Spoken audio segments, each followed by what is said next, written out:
go.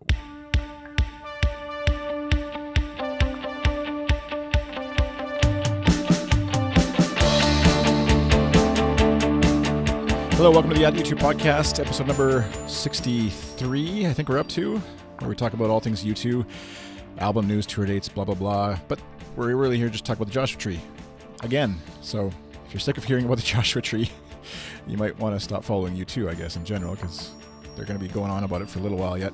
I've got with me to my left, according to the viewers, brand new to the show, new to At U2 as far as the podcast is concerned, Geoff, except Geoff looks like he's frozen, maybe. Geoff? Stage fright. Can we get a doctor over to Geoff? Oh, we lost Geoff. Oh, no. There we go. Geoff, welcome to the show. I wanted to make an entrance. Yeah. Are you able to hear us? You're okay? I am. Okay, I just did a 2-minute introduction while you were frozen, apparently, so... I could hear you, you just couldn't see me. Okay. So by way of introduction to the listeners, we ask everybody the first time on, what was the album? When did you get into U2? What was your introduction to the band? The Joshua Tree, of course. Oh, perfect. April of 1987. And I'm so old that I recorded With or Without You off the radio onto a cassette tape. Nice. And started that way. Then into the Joshua Tree. I think War was next. And Boy, etc. Right. Did you see the tour the first go around? No, I did not see that. Zoo TV was my first tour. Nice. Okay.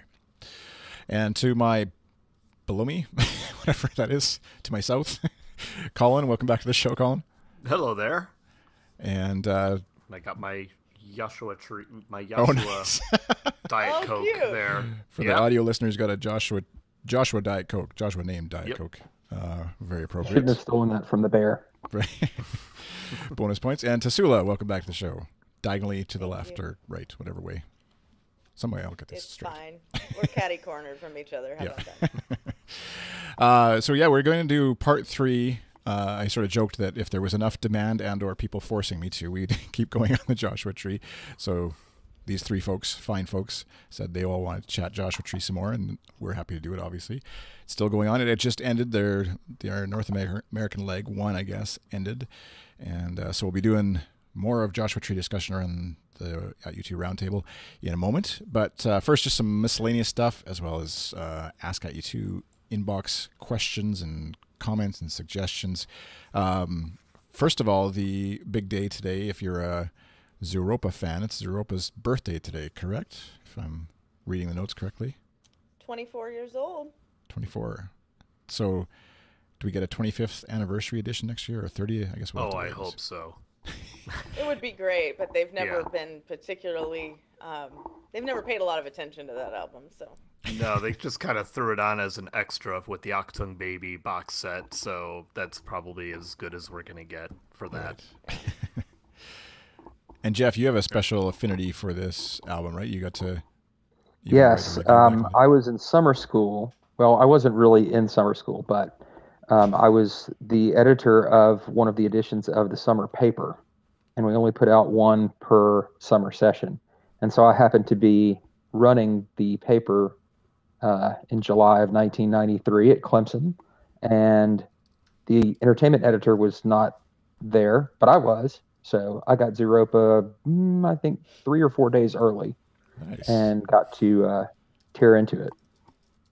So did you give it how many stars, or what was the rating system you used back then? If only I still had a copy of the review somewhere, but I don't. So I can't remember exactly, but I do remember, as much as Achtung Baby surprised me and how different it sounded, Zooropa surprised me just as much from Achtung Baby. Mm-hmm. Yeah, it's definitely it's still one of my favorite albums, I think, of just as a collection of music, but we'll save that. I think it is my favorite album. Yeah. Of theirs, yeah. Were you on the Zooropa discussion, or I forget who was on? No, I wasn't with At U2 yet. But if we're gonna do a 25th anniversary show next year, I'm so on board for that because I never get tired of listening to that album. It's just amazing. So yeah. Happy birthday, Zooropa. Yeah. Yeah, I noticed everybody was tweeting out some lyrics, hashtag Zooropa today, so you can go check those out if you're looking for some lyric inspiration today. And I don't know, Adam, some sort of segue there from Zooropa to Adam Clayton, but other than he's very prominent on Zooropa, interestingly enough. But not prominent as on Hot King Baby. No, definitely not. But recently he had the MusiCares Award, which if you're not aware of, I'll link to the article and discussion on @U2 in the show notes, which if you're not aware of what show notes are, you can find those at goodstuff.fm/ATU2/63, or your little iPod or iPhone or whatever podcast player might have the notes or the links right in the little player there for you. But Geoff, you were mentioning that there's the Pink Adam Girls, which is a whole thing in and of itself within the U2 fandom. Maybe for anybody who's not aware of, I guess, what is that, and then what happened with them? And well, there's a fan out of LA who I think is an artist by trade and art teacher, started. I believe. Is that? Oh, is she a teacher? Okay. See, and it was for a student project. Ah, okay. So there's how it started, and those stickers have gone pretty much worldwide. I think they keep maps up on her Twitter feed sometimes, and there is a link that we can put in the show notes of them throwing a sweatshirt with a big pink atom right in the middle up on stage. Yeah, well, it's a link to the video on her Twitter feed, and you can check that out. And I've heard, just to be fair, I've heard like 6 different ways that it got started. So I think there was the idea, Geoff had the idea to have the actual girls on the show to tell the story, which we'll try and may happen in a future. Would be great, just to clear it up, because there was a lot of confusion in Cleveland. People were asking us, and everybody was giving different answers and stuff. So just to keep there we go. We'll dig to the bottom of that in this investigative reporting podcast that we do. We're all about authenticity and facts, not none of that fake news here. Speaking of which, so you can send in questions and comments to the podcast using Twitter. I keep forgetting. I'm sorry for the forum at U2 forum, folks. I keep forgetting to go back and check. I've been very negligent in paying attention to you folks, but we will try to get back on that gravy train. No. Crazy train. At Adam's Kimono on Twitter said, I have a question. Do you wear a kimono while recording your podcast? And I don't. I can't speak for all the guests ever. I'm trying to remember. I don't think anybody's ever had a kimono. Doesn't look like anybody's wearing a kimono. Yeah, it's probably a comfortable way to record. When we have another Adam-themed show, everybody should wear one. Yeah, definitely. Excellent idea. We've been working on Matt to get some @U2 kimonos, but so far I haven't checked my mail today. I don't know if it came today, but look at the cafe. I'll go a step further and wear the kimono and the little face mask from Pop Mart. Just go all out on Adam. Not a camouflage kimono. I'll even go even further than that. There. Go all in. The little Zoo TV. Yeah.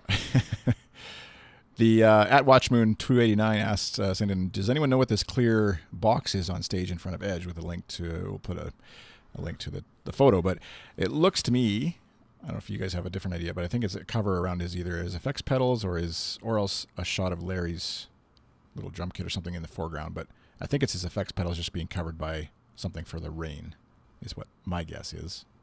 Do y'all? I don't know if that would make sense. Yeah. No idea. Yeah. Don't know either. Looks like something futuristic-y or whatever that maybe was on one stop that nobody else got, but I think that's what's going on there. It looked illuminated, which would make sense if it's pedal stuff. Yeah, that's lit up naturally. And there's probably more money in those pedals than my house right now. Than all of us put together making a year. Yeah. Yeah, so worth covering up if there's a couple drops of rain coming down. At Steve Doza, no, Steve, not Steza Doza, is Lord Adam Clayton of U2 Shire not only the nicest member of U2, but the nicest person in the world. I've never met him, so I can't say for sure, but I think he seems to be. Any further comments on Adam? This isn't the Adam show. He was the only one that shook my hand at our party. Audio submission, so if you want to record a question, send it in. I'll put a link. It's to a Dropbox request box, basically. So you just upload your file, upload an MP3 audio file of some sort to that link, and then you can get your audio back in. Welcome back, Collin. We're having some fun tonight with the audio or the streaming and stuff. So we have some listener audio from, I'm going to say Sahel, but I don't know if that's pronounced correctly. So forgive me if I get that wrong, but we're going to play a listener submitted comment. Hey guys, what's up? Big fan of the YouTube podcast. Give it up, Chris and the rest of the crew. I have some questions for you guys. First one is about the Mysterious Ways. I was so happy to see it come back this week. Hopefully it will stick for so long. Not really a big fan of the UV. I think the 360 version was much better.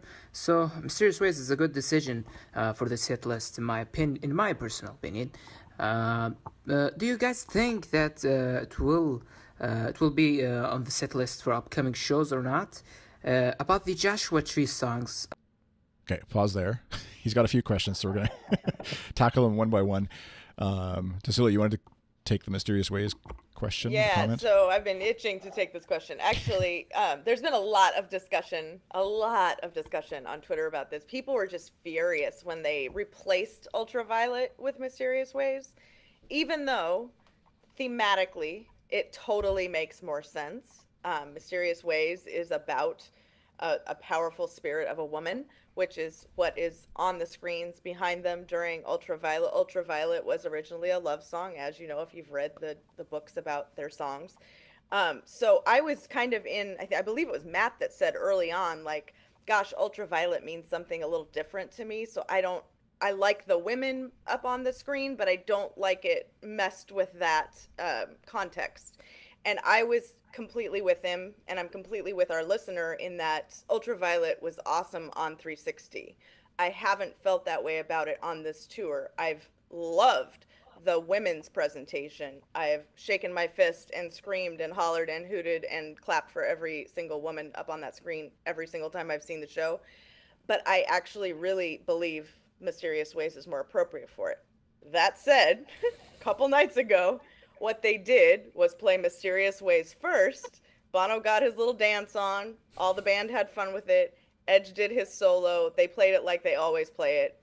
And then they went into Ultraviolet with the women's presentation. And everybody seemed pretty happy about that.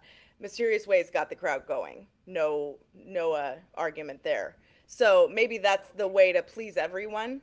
But if I were in charge, I would let Ultraviolet sit it out the rest of the tour and replace with Mysterious Ways. Yeah, I'm glad that they played Ultraviolet in Vancouver at the opener and because I've heard Mysterious Ways played live, but I can see understanding if it was your first show or only show, then I'd want a little bit of both. So I'm with Saudi. But doesn't 22. The context matter to you? I mean, or maybe it's different for women and men, and that's fair. If that's the case, I totally get it. But I think there is a little bit of difference between men and women on that point, but I do agree with you. I think that Ultraviolet is so dark originally as a song, and that's where when you add in, because Light My Way, I think that's what he's trying to say in the song, and to repurpose it. Now, they've been repurposing songs for decades. They've done it with Sunday Bloody Sunday 4 or 5 times already. Sure. So I do understand that, but I agree that thematically, I think Mysterious Ways is a better fit.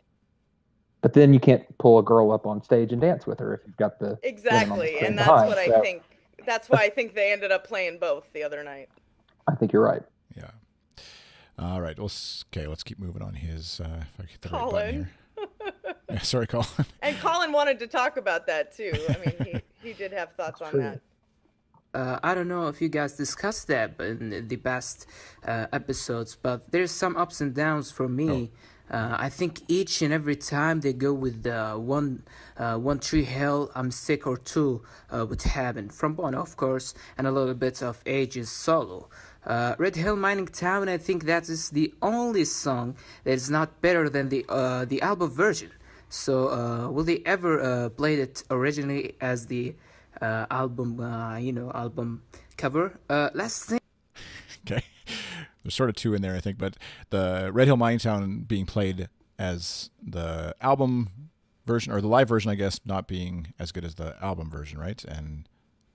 Maybe I have it the other way around, but we sort of consensus has been, I know we've referenced this in the previous episode too, that the remix version would be the ultimate version to be playing now, but I don't think they're going to change at this point. It seems like a song that live anyways, they're not going to mess with too much. They kind of just have it the way it is. They don't seem to I don't know. You've seen more shows than I have, I guess, Tassoula, but Do they love playing it live, or is it kind of like they're just playing it out of duty? I don't sense that they love playing it live. I mean, Bono started to make that remark at the end of it every time. You know, we finally figured that song out. You know, right. He says it every night.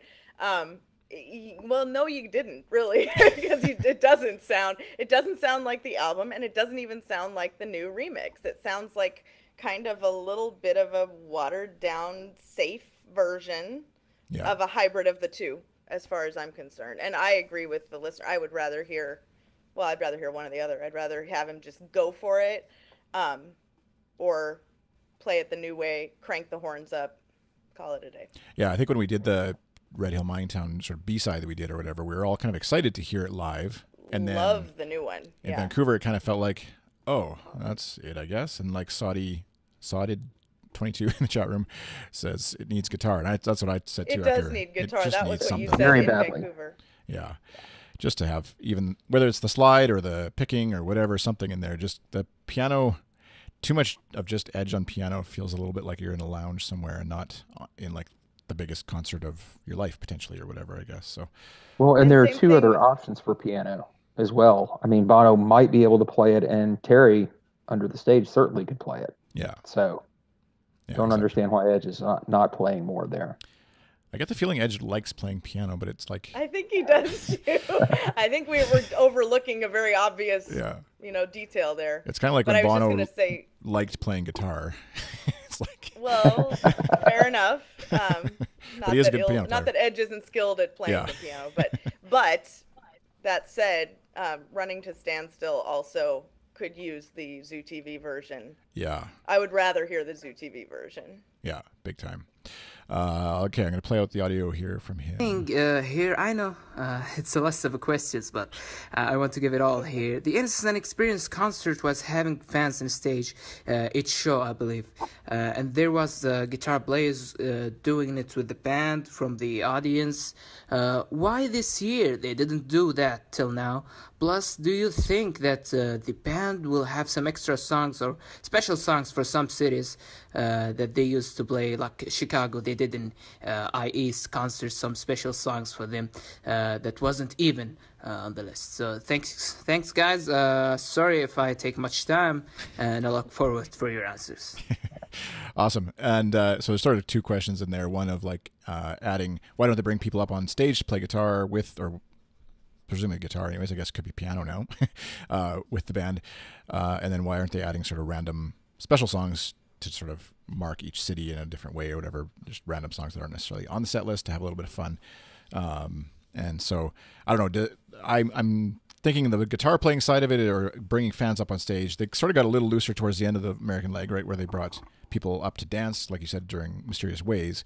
But it feels like they kind of want to give a performance that's locked and set, and so bringing a fan up on stage kind of opens it up to a little bit of what may be a little, I don't know, outside of the production. Mayhem?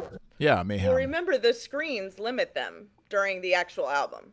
Right. They have a finite start and end to those songs for the most part, with the exception of something like Running to Standstill, which is just them projected on the screen. But like Trip Through Your Wires and One Tree Hill, all that stuff is choreographed. Mm-hmm. So, yes, during the encore they could, but not in the album. And that's generally where they would have brought somebody up, right? Is in sort of the middle somewhere, not like your encore. I don't know. Right. I'm sure they have in the past. I'm not saying it's never happened, but right. But in general, remember in recent memory though. Yeah. Go ahead, in Geoff. general, if they're not going to play snippets in the Joshua Tree songs, then I don't think we're going to see anybody up on stage, and we really aren't getting any snippets in those songs either. Yeah, and as far as, I don't know, Collin, if you have anything else too, but while you're here, the set list changing up or adding, random, throwing in a Sweetest Thing or something, just sort of off the cuff kind of stuff. But again, it feels like a very overall fairly rigid production from start to finish, even outside of the Joshua Tree segment. But any thoughts on that? Oh, we don't have any audio, Collin. No, we don't have audio from him. Try now. Hello? There we go. There we go. Yeah, it just seems it's such an unusually structured show, unlike all their other shows where you have that middle section where they can play around a little bit before they get to Act 2, or the encore, but this is just such a it is structured in a way that doesn't allow much for much spontaneity. And even in the encore, they got to do Mysterio, they got to get to the Ultraviolet, they got to get to Vertigo because they have the graphics and everything, and throwing some kind of wrench in the middle of that just isn't that kind of show this time around. Yeah, exactly. I think what fits here well is what Tim Neufeld has said before, which was that I&E was much more like going to see a play, and this tour is much more like going to see a film. And a film is film. Well, literally. It's not. Yeah, exactly. But it's not. It's much more static than the other stuff that they've done in the past. Which is going to make the tour video really interesting, and I'm really skeptical as to how they can pull that off.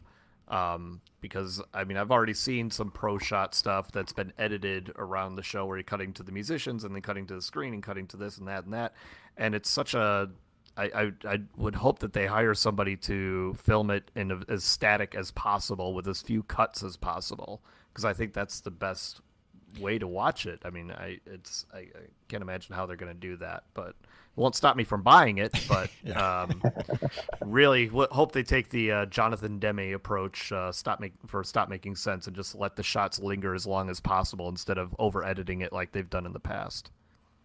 Yeah, especially when you're combining the visuals that they have on the screen with the band and all that kind of stuff. As long as, U2 fans would buy it even if it was like shot from a seat that had a sight line obstructed by a tower or something. We'd still all line up and buy it, and then maybe complain a little bit, but we'd still have a copy kept in the wrapper and then one we watch. But I digress. We're kind of like all over the map as far as we're already kind of into our roundtable. So the Joshua Tree Tour discussion that we wanted to sort of have now as part of our roundtable discussion of just kind of Geoff, actually, I forgot to ask. You've seen the tour, right? It's how many stops?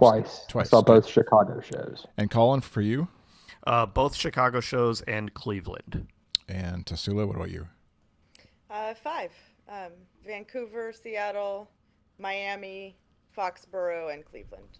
All right, so I'm going to shut up from this part because you guys have all seen at least more than one show. I saw Vancouver. So what's overall impressions that you've had after seeing multiple shows? And I guess as the solo show person here, and chat room, if there's some questions you have, feel free to chime in. But I guess the big one that often would be like non-U2 fans, sorry, Collin, we'll see you again in a little while, would have is why would you see more than one show? Especially like we said, it's kind of a structured, locked-in show.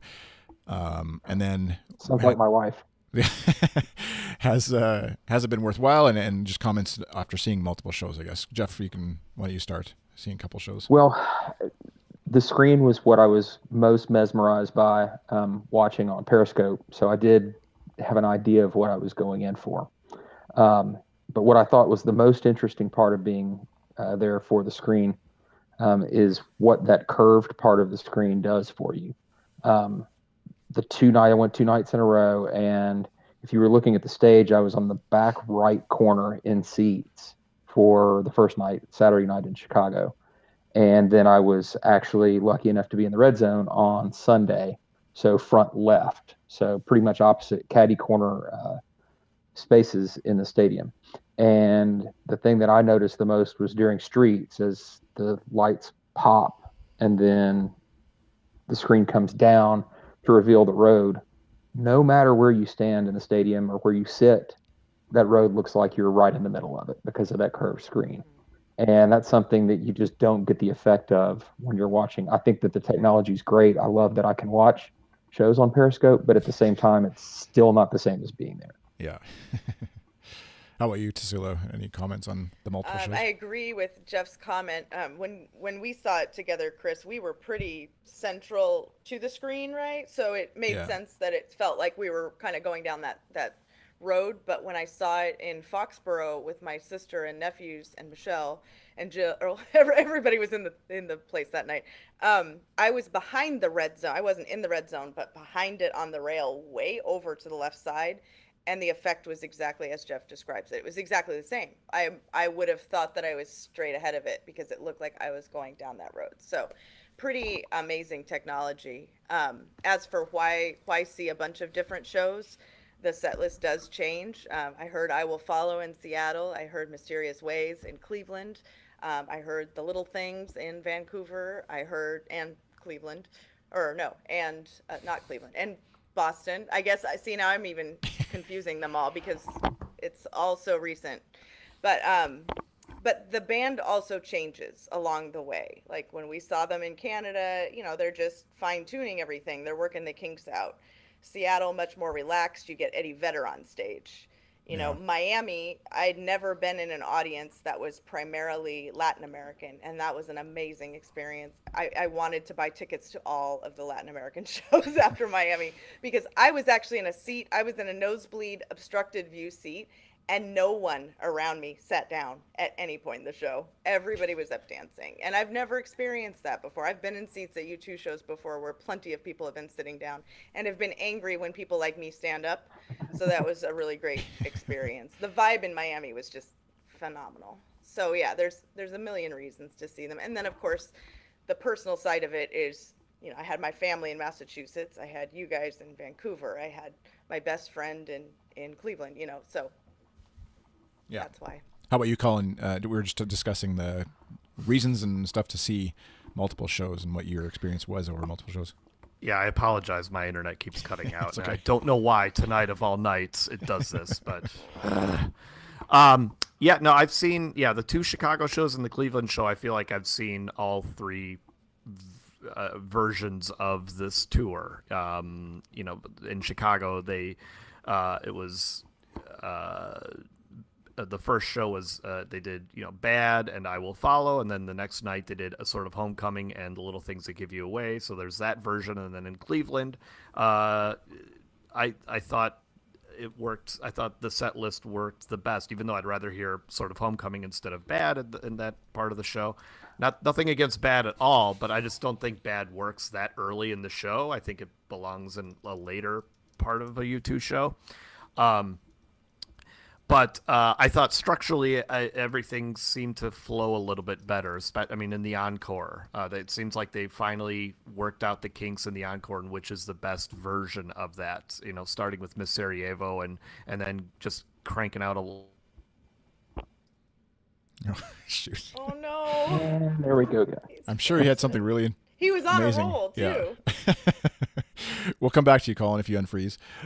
At some point, you'll all of a sudden drop back into the. We should talk about the closers too, like the last song, because that's been a hot debate among fans, and I've heard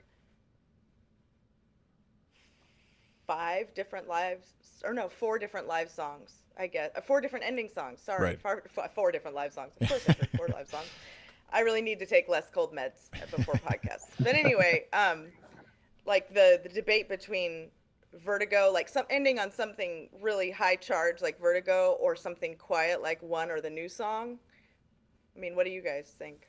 I'm in the Leave Happy camp. I loved Vertigo being the end in Florida, so that was my favorite. And I Will Follow in Seattle was great as well. Yeah, it's hard because I love the just personally, I love the Little Things getting that taste of it at the end as a way of like thematically saying, okay, next time we see you, this is what we'll be doing or something, you know. But I totally get that having a dead audience around you who's like, what the heck is this, and kind of checking out isn't really a great way to end a show and leave the show. So if you know you're going to be surrounded by hardcore fans the whole time, like, you know, being there with the U2 crew is like, who cares? Because we're all like pumped that we get to hear this new song for the first time. But the bro dudes beside us who are like chugging beers the whole time and like could care less or whatever, obviously, and start heading for the exit or whatever, it kind of takes away from the bit of that. So whereas going out on like I Will Follow or Vertigo or something, the crowd's going to be pumped and excited and jumping, and so I don't know what the perfect answer is there. And I think it also depends to a degree. I mean, you've got essentially 6 to 7 or 8 songs that are in the encore, and they were consistently the same songs on this leg. And you have Miss Sarajevo and to a degree One, the way it's played, and Little Things that are sort of, I guess, what you could call down songs. And then you've got Beautiful Day and Elevation, and then adding in Vertigo and Mysterious Ways, which are up songs, and Ultraviolet's maybe a little bit in between, probably more of an up song. But, how do you structure it? I think they finally got it right with Miss Sarajevo, where it was supposed to be coming right out of Mothers. But at the same time, if you start slow there and then hit the crescendo, then you've got to kind of come back down to earth again. And so do you go slow, fast, or just slow, fast, slow, or, that's what they couldn't seem to figure out. So I'm interested to see if they'll tweak it at all. Is there too much slow in the encore? Too much slow all around. This kind of gets to we can answer this now because at PBear 1979, which you would have followed, Bjorn on the podcast, and he was famous, whatever, for periscoping the rehearsals out of Vancouver, streaming from the hotel. And but his question is just simply, dreaming out loud, Willie Williams gives you full reign for leg 2. What changes do you make? And that's sort of where in my mind, you're kind of like, you have to do the Joshua Tree, continue with that structure, like the album start to finish. But if we're just continue riffing, I guess, on the way you end the show, and is it up down, or where do you go? Well, this is an interesting topic too, because I think it goes to the difference between, are you going for the music, or are you partially going for the film? Because I think Miss Sarajevo / Miss Syria is a perfect example. Online, on Periscope, or if you're watching a YouTube video, doesn't quite translate. But when you're standing in the stadium and that film envelops you, and the picture goes around the stadium, it's really, really moving. And it's something that when I'm watching at home on Periscope, I only get a certain amount of, but while I was there, was just emotionally overwhelming. But and so I don't know which one I want. By the time you saw it, Bono was calling out, like, hold her up, and you knew to expect it, right? But we didn't, in Vancouver, if Chris hadn't poked me on the back and said, like, look over there, I wouldn't have seen it. I wouldn't have even known it was going on, because I was so mesmerized by what you were saying. The film itself was so moving and so sad. And they also cut down what she said. Her speech in Vancouver was like 8 minutes long or something. Right. I mean, I'm exaggerating, but it was much, much longer. Now she has like 3 sentences and then she's out. Oh, wow. I didn't realize that. I do think that you lose something by not being in the stadium when her face goes around, though. Yeah. Yeah, and we'll see what they change. What they change as far as, Europe, even just being obviously closer to what they're talking about, and how that might affect what they decide to do with that, or if they'll just keep going the same way. I don't know. Is there any, let's say maybe it's too hard to discuss in a reasonable amount of time, you get full reign for leg 2, but like, what's the one big change you would make if you were Willie Williams' replacement for Europe, and they give you, one thing you can change, and what would that to make it the best show possible, or whatever, in your mind, after seeing the shows that you did? Anybody want to jump in on that one? We've lost Collin for the night, by the way, so apologies to Collin fans of the world. His internet seems to be dying on him, so he's going to bow out at this time. He'll be back another time. So, one thing. Putting on the spot. Well, I would take out one. That's if I could change one thing. I mean, going back to the early discussions we had before we saw the tour, when I think it was Matt. It was Matt or you, Chris. I don't remember which one said, like, wouldn't it be great if they came out and did Zoo Station right after the album? Like, what comes next? And then they went into Achtung Baby, Right. Of course, that would be my dream come true. Yeah. But they are playing 2 songs from Achtung Baby in the encore. So, I mean, we got kind of part of our wish. But yeah, I would take one. Just brings me down. And it's not, I have no problem with Bono preaching. I am on his side politically. It has nothing to do with that. I just am sick of that song live. And I think it loses so much live. Well, I'll just to counter the one fans getting mad at you, I'll say. Oh, I'm sure I'm vilified already. I'll say they should pull out Pride, because that's my song that I love it when it's live, but it's just one of those songs that it's lost its ability to have that same kind of impact, I guess, for me, just because it's played so much. But how about you, Geoff? Any one change? Well, one of 2 things I think I would do. One, because there's such a narrative going through the first 2 acts where it's literally 2 songs from More, and then 2 from The Unforgettable Fire, and then straight to the Joshua Tree. I mean, I really think it would make sense if they came out in the encore. And although they would be greatest hits type songs, I think some stuff from Rattle and Hum would fit perfectly right there. Now, that's a good point. Yeah. Heartland. And actually, I take back everything I said. Just play Heartland. End with Heartland, and then it's all is forgiven. You can play one 4 times in a row if you play Heartland. But you could come out of the to start the encore with Desire and then Heartland, for example. Sure. And then sounds and lovely. then go to 2 from Octung Baby, and finish with Beautiful Day and Vertigo, and there you go. There's a show, as they used to say on Seinfeld. I really honestly thought they were gonna play something from Rattle and Hum when they were doing like the Facebook chat before the tour started and everything, and they specifically brought up Heartland. I was like, oh hallelujah, please. And I mean, all the Rattle and Hum songs do really well live. Angel of Harlem and Desire still do really well live. So I'm kind of puzzled why they're not playing them. Yeah. It seems like it'd be an easy one. Again, I'm going back to, I forget whose question it was about, bringing people up on stage too. Like a Desire is the easiest guitar song as far as most guitar players to play and along to and get some up there and just strum along or whatever and stuff like that. So they could certainly very easily do that, but it does feel like that tour, this tour is like a in and out quickly, do the thing, like do it well, but keep it moving. So, but the easiest thing that you can say that you should do to every U2 show ever is end with 40. Well, I think that goes without saying. Like if we had our way, they'd always end with 40, right? Any diehard would probably say. I certainly would agree with that. I wondered why there aren't more people holding. And maybe it's because I haven't been too close to the front at all this tour, but I haven't seen any "I play the harmonica" signs. I would think that'd be an easy one. Just the and handstand you want your guy. mouth on something that Bono's had his mouth on. Inspire children by doing handstands is a bigger thing, which I still don't understand. We have never heard the full. I don't know if it's out there somewhere. The whole story from that guy. Maybe we should try and track him down or whatever. But let's get him on the show. What were you thinking? Of all, that's actually a seaside podcast. I think I think my most retweeted tweet was me quoting Beth saying something about like, I finally get on stage and what do you want to do? Play guitar? No, I want to do a handstand. And that's like, it just is like, of all the things to do on stage with U2. But whatever, I guess it all more power to him. He got to do what he wanted to do. So. And for some reason, the band ended the show with that too, which is even more odd. And Larry even played along. Yeah, that's what, like Larry doing the little drum. Which seems like it was contrived. Yeah, like maybe a friend of the band or something. Or like a friend of a friend or somebody's nephew or something. Yeah, but even still. Anyway. Okay, we got some questions for folks. We'll try and blast through here too.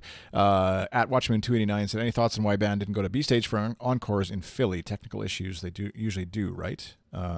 I missed that one, so I don't know. None of us were in Philly, I don't think. Yeah. And that's one of the few I didn't watch on Brian Periscope, was in Philly. Yeah, I don't know if there was rain or anything that night, weather issues maybe that would hold them back from going out. I don't know. But yeah, it could have been just technical. Maybe they're having ear issues, inner ear issues. At maybe U2 Runner, the crowd was mean. Yeah, exactly. In the earlier songs. Who knows? Bono didn't like the smell down there. At U2 Runner said, just saw my first 2 of 5 shows on this tour. Do you think this is the last anniversary tour the band will do? Actum Baby in 2021. There's money. I wish they would, but they've gotten so much grief for doing this one. I don't know that they will. But you don't think, adding more shows to the tour alone seems like an admission that it's working. Oh, it's absolutely working, but it doesn't mean there's not backlash. Yeah. Just because something's monetarily successful. Yeah. And Joshua Tree is a bigger album than as much as y'all may not want to admit it.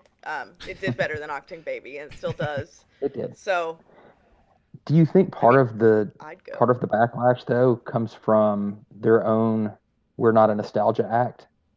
Yeah, it comes at a glance. It comes off hypocritical. They asked for it in that way. Yeah. Agreed. Yeah, probably. So I think they get, it sort of plays at surface level anyways. It certainly feels hypocritical if you don't think too much deeper or even listen to the band talking about it and stuff. And they've changed their minds on things too in the past, and I'm sure they will again. So it happens with people apparently. So I hear. At U2 Runner had another theory sending in this tour was a way to remind people about U2 and their amazing live show as a way to promote songs of experience in the fall. Thoughts? And Geoff, you'd wanted to sort of jump off on this one. Yeah, well, I mean, those two questions back to back give you an interesting idea. Well, what are they going to do moving forward? Do they stick with what they said before and no, we're not really a nostalgia act? As much trouble as they've had putting songs of experience out, will it be the last one? We're reaching the point, and they're reaching the age where that question has to be asked. And, are they enjoying this so much as a nostalgia act, so to speak, doing the Joshua Tree, that they decide, after we do songs of experience, you know what, let's start doing more of those. They still have songs of ascent that they've talked about too, so that's there's 3 albums if we trust them. Trust Bono. And Fabiano says in the chat room, if they do an Achtung Baby tour, we'll finally get to listen to Acrobat live. So now I hope they don't do it, just out of spite. No, I'm kidding. I would totally go. If they did Achtung Baby, I'd be first in line. Are you kidding? Absolutely. I think there is a certain element. But like you're one again, Tassoula. Yeah. I know, right? I would be forced into that every night. It'd be over with quickly at the beginning. But there's an element of like, what's the word, credibility or whatever, because they're doing the whole album start to finish, and it's not just the greatest hits. Like, in a way, they've been criticized in the past for almost doing a greatest hits tour, say No Lines 360 tour in a wake or whatever, right?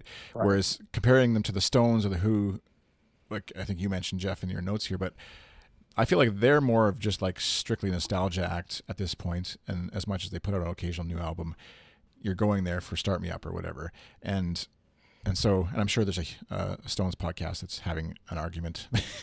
No, it's Paint It Black. Throw it this way under. Well, it's because U2 covered it. No, but maybe subconsciously, maybe. Yeah. No, that's my favorite Stones song. It feels like they've navigated away from that just by like Springsteen doing it. Other sort of acts have done it, doing the whole album experience as an experience, and that's not a cash grab, even though it totally is a cash grab, I guess. So I don't know.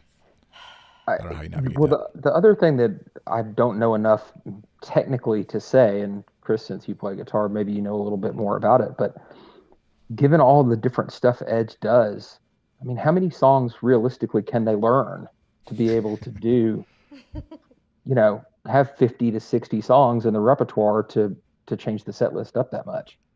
I don't know if that's really something they can do. Yeah, I get the impression the more I learn about how they play and stuff live that it is they all tend to want to perform well, which I mean that's admirable obviously, and as a result they don't want to have to try to play a minor instead of a major chord or whatever, and risk screwing up, even though it would give a bit of like live improvisation fun that fans would generally love. They seem to be on the more perfectionist side, other than maybe Bono and Adam. I don't know, of the equation, and so don't want to make a mistake, and so be reluctant to have too many songs that they're trying to remember on one particular set list. And like you said, they are getting older, so it's harder to remember certain chords maybe at that point. But who knows? I'd love to see an Acrobat. Sorry, I'd love to see Acrobat, but I'd love to see Achtung Baby concert. No question. That's the album that got me into them. Fabiano says Pearl Jam have 200 songs rehearsed for each concert. But yeah, I would like to see the screens that they come up with for Achtung Baby, to mirror Zoo TV. Yeah, reimagining. We know that Morley still got it. She could come out and dance again. She looks great. She's dancing on this tour on the screen. It's like, bring it. Yeah, exactly. Fabiano asked, in which city was the best performance of Shadow Man, the character that Bono sort of inhabits for Exit? And I don't know how. None of us have seen all of them, obviously, so far, so it'd be hard to know. I don't know, Geoff. You've watched a lot of the Periscopes, right? You said. Yes. Do you think it varied that much, or is there a lot of? It's a pretty intense thing. I mean, my feeling. And actually, I think even time-wise, that end, the last 3 songs of the Joshua Tree, Exit, or One Tree Hill, Exit, and Mothers, is probably the emotional heart of this entire set, not just the Joshua Tree part. And I really see Bono doing some things like in Running to Stand Still and Red Hill He does a little bit of spoken word, a little more spoken word than he's done in the past. So I think of him almost like an aging boxer or an aging tennis player who realizes that he's got to save his effort for the points that matter the most. And I think that One Tree Hill exit Mothers section is where it matters the most. I think he expends the most amount of energy of any song during the entire set during exit, and it's well worth it too. Oh, absolutely. And what I don't know if you've mentioned it. Actually, I think it happened since you've taped the last show. But Vid actually our friend Vid had a conversation with Morley on Instagram, and Morley choreographed Exit. Oh wow! So that is very controlled, and his movements scripted. And everything, it's all scripted. I mean, the theater is so powerful, it doesn't surprise me. But I'm glad she asked, and I'm glad that Morley responded. Yeah. To put that to bed. Yeah, it's interesting. But I agree. Yeah. So I don't know, Tassoula, you saw 5 shows. Is there any one performance of it that stood out more than the others? As far as I know, you're in different spots, so it's hard to sort of. But for me, Vancouver, because it was just such a shock. I think like I didn't know what to expect in Canada, and nobody knew what to expect. We had seen Bjorn's Periscope of the outside of the venue, so we knew that the lighting was going to be the same as Rattle and Hum. Or very similar, if not exactly the same, but it's pretty close. But we had no idea what Bono would be doing, or what he'd look like, or what Edge would be doing. If you watch Edge during that set, he gets pretty far into it as well. Yeah. That's what I did in Boston. I focused completely on Edge. I tried, with the exception of a few pictures I took. I focused on Edge just because I'd never paid attention to him during that song, and he's really deep down into it. My sister made a cool observation that his guitar sort of sounds like a machine gun at the end of that, and I hadn't thought about it that way before, but I like that. Yeah. It was cool just to see. I know for me, having in Vancouver, seeing him inhabit a character again, which he hadn't really. I mean, he sort of did, I guess, what was that, like the bubble suit guy, whatever, and like, but it felt somehow this felt different, and like inhabiting what guy? What did you like just the say? 360 or the what did he do with Ultraviolet with the, like the light suit he man? Jumped on the steering wheel. Yeah, but didn't he have like some sort of light jacket? I don't know if that was supposed to be a character. Yeah, the laser pointer jacket. I don't know that it was a character. Anyways, yeah, I don't think so either. I just was trying to remember since like McPhisto, basically, right? Like, has there been? Yeah. I don't know. That's and I always loved that element of extra theater added on to the show that it seemed like they sort of pushed away from after Zoo TV. I mean, Pop Mart was kind of its own thing. The muscle T-shirt or like the bull in Until the End of the World. Oh yeah. Yeah. So they have little tastes of it, but like fully costumed, kind of obviously with Morley, like well thought out. Yeah. I love that element of the show, anyways, and so yeah. But yeah, I don't know, Fabiano. I think we're all in agreement that's the best song, right? Yeah. All three of us. Yes. I know Fabiano said earlier in the chat too, that's his favorite song. He saw a ton of shows as well, so I don't know if you have a favorite performance, Fabiano, you can throw it in the chat room. Finally, just a small little light question we'll quickly tackle from at U2Com Sherry. I'm not familiar with her work, but do you think the Joshua Tree Tour has changed hearts and minds in regards to refugee issues or the art of compromise in the U.S.? So in 2 words or less, no, I'm just kidding. I'll speak as the Canadian from the outside, I guess. I don't feel like, I know that the band has that intent for sure. I don't know that it seems like it's really moved the needle much in terms of actual, the rhetoric, in the same way that back in the day, like say a Zoo TV tour calling up the president or whatever, they may have had more influence, but I'm on the outside looking south, I guess. So what do you folks think? I think that the most powerful place that they as a band have referenced what's gone on with the refugee crisis was what happened in Europe in the fall of 2015 when they went on to the European leg of I&E. Because I did see that show in Chicago as well. And then I was lucky enough to go to Dublin and see 2 there and watched most of the European shows on Periscope. And I mean, the difference with the child that had washed up on the beach in the Mediterranean happening right before, I think maybe the week of them opening back up in September of 2015, made that whole run just so powerful, and they were calling people out. I know that they're trying to continue to shine the spotlight on that, but I felt like it was probably more effective on I&E. Yeah. Anything to add to Tassoula? I agree. Yeah. No, I agree with what Geoff said.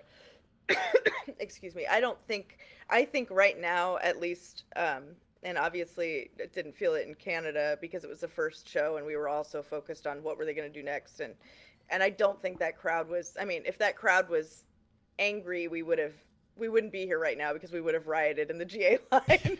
So that crowd was mellow to begin with.